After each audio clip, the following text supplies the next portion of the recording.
അങ്ങനെ കുറേ അധികം ആലോചിച്ച ശേഷം ഞങ്ങൾ ഇതിനെ അടുത്തുള്ള കുളത്തിൽ വിടാൻ തീരുമാനിച്ചു. ഇതിന് കൃത്യമായി വേണ്ട കെയറും ഫുഡും ഒന്നും അറിയാതെ വീട്ടിൽ വളർത്തിയിട്ട് കാര്യമില്ലല്ലോ. സത്യം പറഞ്ഞ ഒരു പാനയിലോ മറ്റോ കുറച്ച് താമരപ്പൂവൊക്കെ നട്ടു വളർത്തി കുറച്ച് മീൻ കുഞ്ഞുങ്ങളൊക്കെ കൂടെ ഒരു കുട്ടി വലിയ സെറ്റപ്പ് ആക്കാമെന്ന പ്രതീക്ഷയിലായിരുന്നു നിന്നത്. പക്ഷേ ഫുഡ് ഒരു പ്രധാന പ്രശ്നമാണല്ലോ. ആദ്യത്തെ ദിവസം വെള്ളിയില ചെറുതായിട്ട് മുറിച്ചു കൊടുത്തപ്പോൾ ആൾ കഴിച്ചിരുന്നു.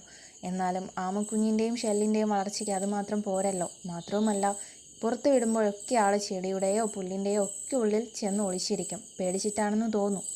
അങ്ങനെ ഞങ്ങൾ ഇതിനെ എടുത്ത് കുളത്തിൻ്റെ അടുത്തേക്ക് ചെന്നു. കരയിലെടുത്ത് വെച്ചപ്പോൾ തന്നെ ആൾ ചുറ്റും നോക്കുന്നുണ്ടായിരുന്നു. കുളം കണ്ട സന്തോഷത്തിൽ സ്റ്റെപ്പൊന്നും ആൾ കണ്ടതേ ഇല്ലെന്ന് തോന്നുന്നു. ഓടിച്ചാടി ആൾ വെള്ളത്തിൽ നിമിഷ നേരം കൊണ്ട് മറഞ്ഞു. സത്യം പറഞ്ഞ ഒരു 2-3 സെക്കൻഡ് പോലും ആളെ കാണാനുണ്ടായില്ല. ഇങ്ങനെ ഒരു തീരുമാനം എടുത്തത് എന്തായാലും നന്നായെന്നിപ്പോൾ തോന്നുന്നു.